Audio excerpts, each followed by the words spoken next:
Thursday night at the meeting in Oklahoma City, Wilbur Smith made a statement. He said, I first started selling this many memberships a month, this back when we didn't have network marketing, when you just group selling. He said, I was selling 20 a week, and then I was selling 40 a week, and I was selling this, and I made 30,000 my first year, 46 or something the second year, 60,000 the next year, and then Harlan talked him into they ought to be making $1 million a year. He said, or he sent him a letter and says, congratulations on having a great year, I hope you make $1 million, 100,000 next year. Lauren said, what that letter did for me, it made me stop and think about what do I need to do to improve myself, to make myself better. Because I can't work any harder, can't talk to any more people, I just got to get better at it. He said, well, the first thing I've got to do is improve on my presentation. Here's a guy that's been prepaid ever since 1980. I mean, since been with him for 3 years that time, and he needs to improve on his presentation. Sometimes improving on your presentation means shortening it down and quit talking about all the stuff that you like about it and talk about what people want. So take a good look at yourself, whether it's your presentation or whatever it is, and just cut it down and make sure it's as short as you can get. But you know, I love the attitude here today, and some of you will have this anyhow. As this video that they just showed up here was shown, being done all over America, I guess, right at the same time, all over America, hundreds of thousands of people have seen that same video. And you know what 90% of them are thinking? I call it ADC, another day of change. Right, right. That's what everybody thinks about the sales business.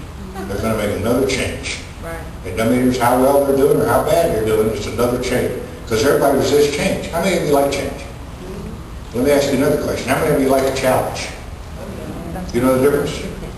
2 L's and an E. Just take that change and then add 2 L's and an E, it becomes a challenge. Right. So this thing that you showed today becomes a challenge. It doesn't become another change. Sure, it's a change. What's that big difference? You can take it from a negative to a positive just by adding 2 L's and an E to make it a challenge. There you go. And every one of you go out and whip your butts to get the challenge lit and find a way to. I got a couple more things here I want to talk about, and I'm going to shut up. I got my own private airline, so I don't have to worry about catching the plane, but I don't worry about getting home in time to watch Oklahoma play football tonight. Well, how many of you noticed that Oklahoma has three colleges in the top 20 in the United States? Oklahoma State, Oklahoma, and Tulsa, all in the top 20. Well, that's what happens when the oil business is booming. We can afford to buy the best football teams. So we're buying them everywhere. And let me tell you this one. You get in over on page, whatever it is, it's challenge number 3, the multi-hat challenge. One head, many hots. Leaders in the middle usually experience the multi-hot challenge on a daily basis. Let me tell you this, folks. There's 3 kinds of people in America. There's people that's leading the parade, there's people sitting in the parade, there's people that didn't know there was a parade. It's just the way it is. That's the way the world is. That's the reason the system works, where 80% of the business is done with 20% of the people. 20% of the people make all the money. 80% have the same opportunity, but they don't take advantage of it because they're not even willing to march in the parade. They don't have to be the leader, just get in the parade, just join in, get in there. But let me tell you, you can convert that, and I'll convert this, and I hope every one of you want to be a leader, write this down, because it's absolute fact. If you want to enjoy the most success you've ever had in your life, make sure you spend 80% of your time doing what? Prospect. Who said recruiter? Prospect. 80% of your time recruiting. 19% of your time helping other people, helping your down. Not solving their problems, helping them recruit. But I'm telling you, we did this yesterday.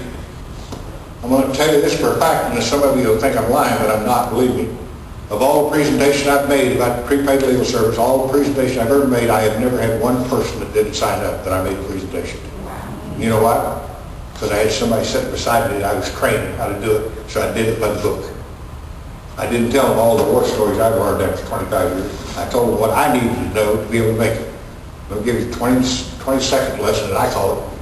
Every time you give a presentation, every point that you got, stop and do me one favor.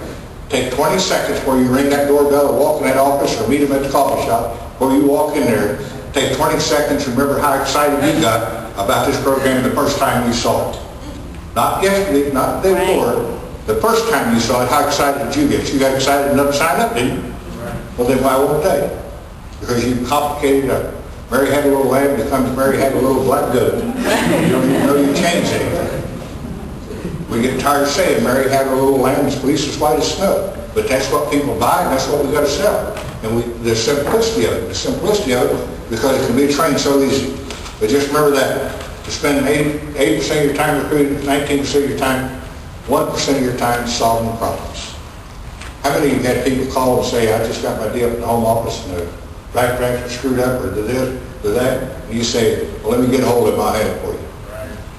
Hey, Harlan loves you.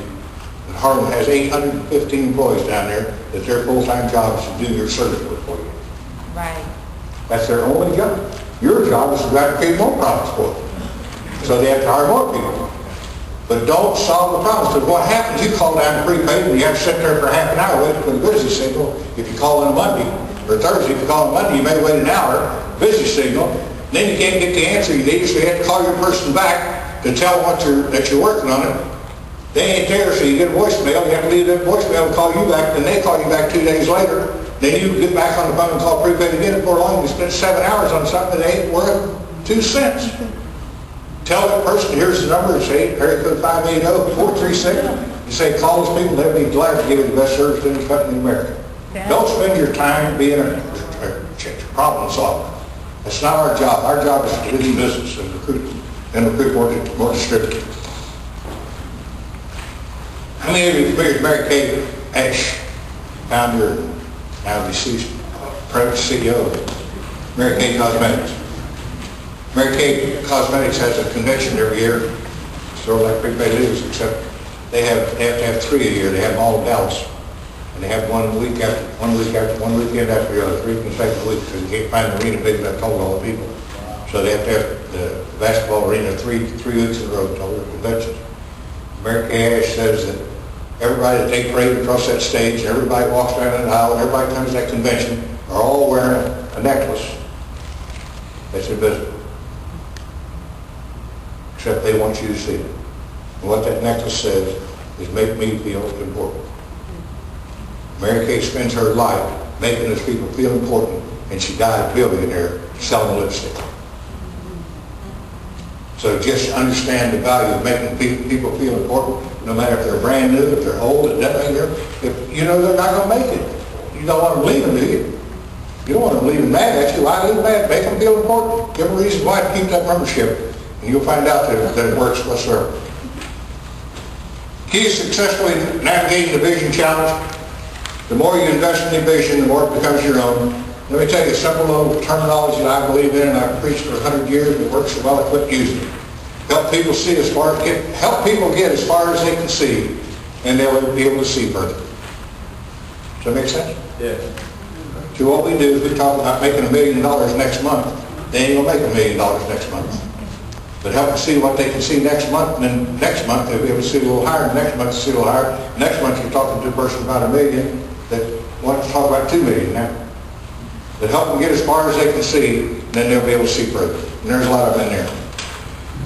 And the influence challenge, and we talked about it a while ago, that influence is still the only tool. That's the dividing thing, whether you're going to be a leader or not. Can you influence people? And it's not because you're making an effort to do it, it's because you do it just your natural part of life. It's just the way you are. You lead, you work, you do all the things you're telling them you need to do. And it's that. I challenge all of you to just go out and buy this book. Go to Barnes & Noble or order it. I don't care what it is. And there's a lot more stuff in there than I've talked about. But I can tell you, I like 2 things about it. Number one, it keeps you on track and it shows you the difference. But what I mainly like about it, it says exactly what I've been teaching for all these years. And I didn't know what I was teaching.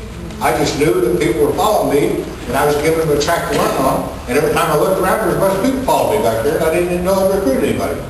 They recruited me. Because they all thought they wanted to have a jet airplane they could fly around in and go to Virginia and get home in time for the OU football game tonight. But they don't know that. They don't know there's that kind of lifestyle.